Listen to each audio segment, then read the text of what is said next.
Salut à tous, c'est Mathieu et bienvenue sur cette nouvelle vidéo de l'école des coachs. Aujourd'hui, je vais te parler des erreurs fréquemment commises par les élèves BPJEPS, CQP et autres DUS. J'espère surtout que grâce à cette vidéo, vous ne vous ferez pas avoir lorsque vous sortirez de formation parce que celle-ci s'adresse, oui, à vous, les apprentis coachs sportifs. L'erreur numéro 1, et je la place en numéro 1 parce qu'elle est toujours au-dessus de tout, c'est de croire en le saint CDI. Ouais, le CDI, c'est bien dans plein de domaines, mais votre objectif plus tard, c'est de gagner réellement votre vie. Alors, posez-vous cette question. Est-ce que vous voulez travailler tous les jours au rêve de quelqu'un d'autre ou est-ce que vous voulez atteindre vos propres objectifs et travailler pour vos propres rêves? Le CDI, c'est sécurisant lorsqu'on a ce fameux syndrome de l'imposteur que vous avez déjà vu dans nos vidéos, mais le problème du CDI, c'est que c'est plafonné à un certain niveau. Si vous voulez gagner réellement votre vie, il va falloir vraiment vous donner à fond et il va falloir essayer de négocier cette fameuse augmentation auprès de votre patron. Alors qu'en devenant auto-entrepreneur, là, only the sky is the limit. La seule limite que vous aurez, c'est vraiment votre motivation, votre inventivité et votre capacité à rebondir. Alors vraiment, cette erreur-là, ne la commettez pas. Le CDI, c'est pas ce qui vous permettra d'être en toute sécurité et c'est encore moins ce qui vous permettra de gagner votre vie. L'erreur numéro 2 que je placerai moi en numéro 2, c'est celle de ne pas soigner son savoir-être alors que vous êtes en centre de formation. Je m'explique. Vous êtes des futurs éducateurs sportifs. Peut-être que vos formateurs sont déjà dans le milieu.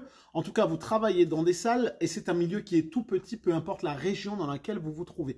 Les gens parlent et les gens échangent. Les patrons échangent entre eux. Si votre attitude, c'est de venir, de dormir en classe, de ne pas être soigné, d'être feignant, de ne pas être bosseur, toutes ces choses-là, non seulement votre formateur il va les remarquer, votre patron va peut-être les remarquer et quoi qu'il arrive, vous allez être connu pour ça. Alors vraiment n'oubliez pas, le monde du fitness est vraiment tout petit et les patrons parlent énormément entre eux. Soignez votre savoir-être, votre attitude à n'importe quel moment, que vous soyez au centre de formation, que vous soyez en structure ou même dans la rue, le savoir-être est la base, c'est la clé, c'est la base des bases. Alors retenez ça. Erreur numéro 3. Pour moi, l'erreur numéro 3, c'est que les stagiaires, BPJEPS, CQP, DUS, quand je dis stagiaires, ça englobe vraiment tout le monde, les stagiaires se cantonnent à leur place de stagiaire.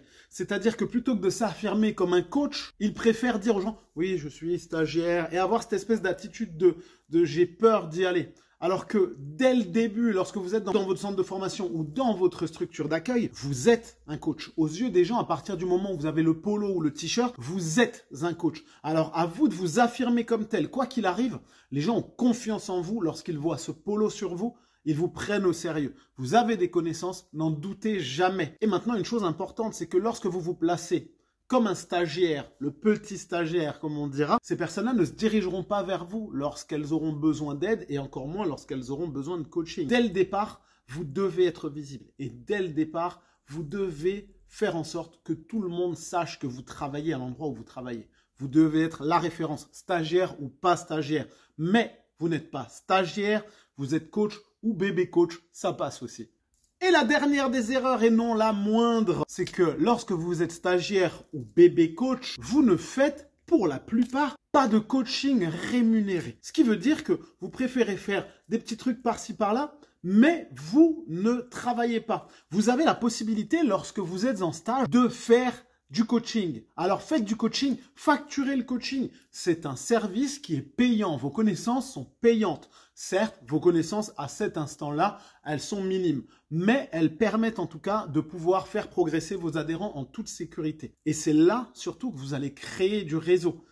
Si vous faites un petit coaching par ici et un petit coaching par là et un petit coaching par là, les gens vont vous voir dans votre structure d'accueil. Et c'est très important pour eux de voir que vous faites du coaching, d'avoir cette confiance en vous, mais surtout, une chose importante, le réseau. En faisant un coaching par ici, un petit coaching par là et un petit coaching par là en étant stagiaire, ces 3 coachings que vous êtes en train de faire en étant stagiaire vont peut-être vous rapporter à chaque fois 2 nouveaux clients. Parce qu'une personne satisfaite va peut-être parler de vous à 2 personnes qui vont venir plus tard et ainsi de suite. Et c'est comme ça que va se créer votre réseau et vous aurez de plus en plus de facilité à pouvoir développer votre activité en tant qu'auto-entrepreneur. Alors n'hésitez pas à le faire. Faites du coaching lorsque vous êtes en stage. Voilà, c'était une petite vidéo qui, je l'espère, vous permettra, si vous êtes stagiaire, de ne pas faire les mêmes erreurs que la plupart des autres. Car vous n'êtes pas la plupart des autres. Si vous êtes sur cette chaîne, c'est que vous avez envie de progresser, vous avez envie d'être là et d'être l'élite des coachs sportifs. Je vous dis à très bientôt. Merci d'avoir suivi cette vidéo.